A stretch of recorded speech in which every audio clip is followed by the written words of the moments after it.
Ooh la la. Ooh. People like games. What's up, folks? It's Reggie with People Like Games, and this week on Story Mode, we're talking Tom Clancy's Splinter Cell. Let's get into it. Like usual, we'll talk about the man behind the scenes, legendary American novelist Tom Clancy. Clancy started out as an insurance agent before penning and selling his first and one of the most influential pieces he's ever written, The Hunt for Red October in 1984. You've most certainly come across his work outside of video games, other massive titles such as Patriot Games and Clear and Present Danger. Clancy sold over 100 million copies of his books throughout the years.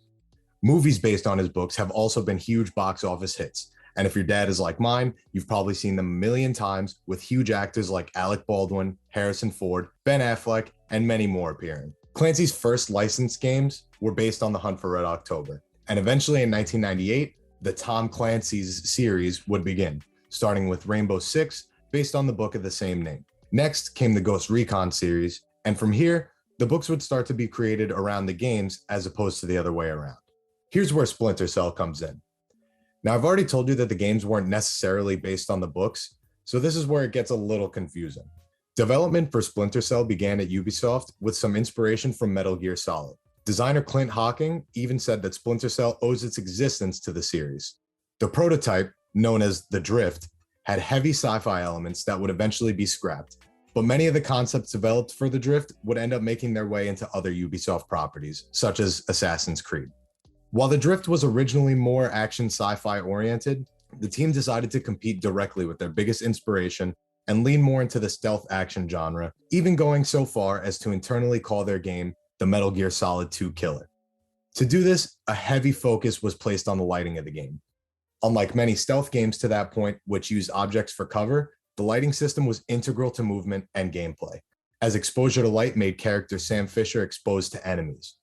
The series has been pitch black ever since. Now, I say it's confusing because Tom Clancy had basically zero involvement in the development of the game, and that includes story-wise too. He was basically the kid in the group who does no work, still puts their name on the paper, and gets 100. And what's even worse, when books finally were released around 2 years after the original game, they weren't even written by Clancy.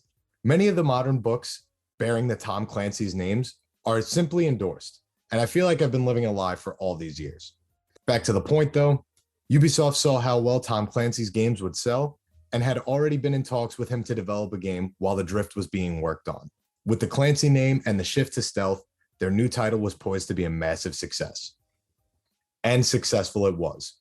Upon release in 2002, console and PC versions of Splinter Cell were hailed for that lighting system I mentioned, and the game was directly compared to Metal Gear, with some critics calling it the next step in the evolution of the genre. By 2005, the series had flown past 10 million units sold, and through 2013, another 6 games would be released. That's where our story starts to fall apart though. While Tom Clancy games have still been in development, we haven't seen a Splinter Cell since Clancy's death in 2013. But there is a ray of hope for fans of the series. In 2020, we got announcements for both a VR adaptation and an animated series premiering on Netflix. We'll just have to wait and see if we actually get those. But that's all I've got time for today, folks. Let me know if you're excited for the return of Splinter Cell, and I'll be back next week with another episode of Story Mode. Peace.